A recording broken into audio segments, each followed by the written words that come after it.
In this video, I'm going to show you how to create and name a group chat using Gmail.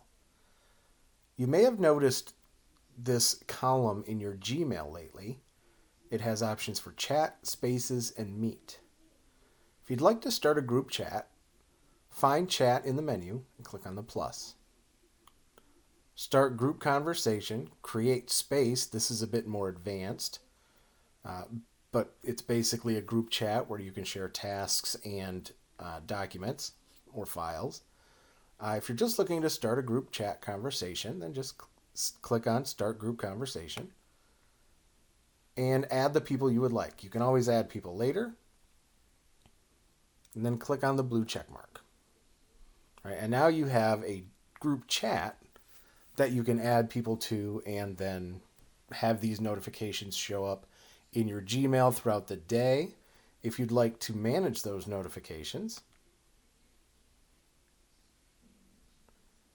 click on the little snowman menu. You can search, view members, start a new chat, mark as unread, pin, and turn off notifications.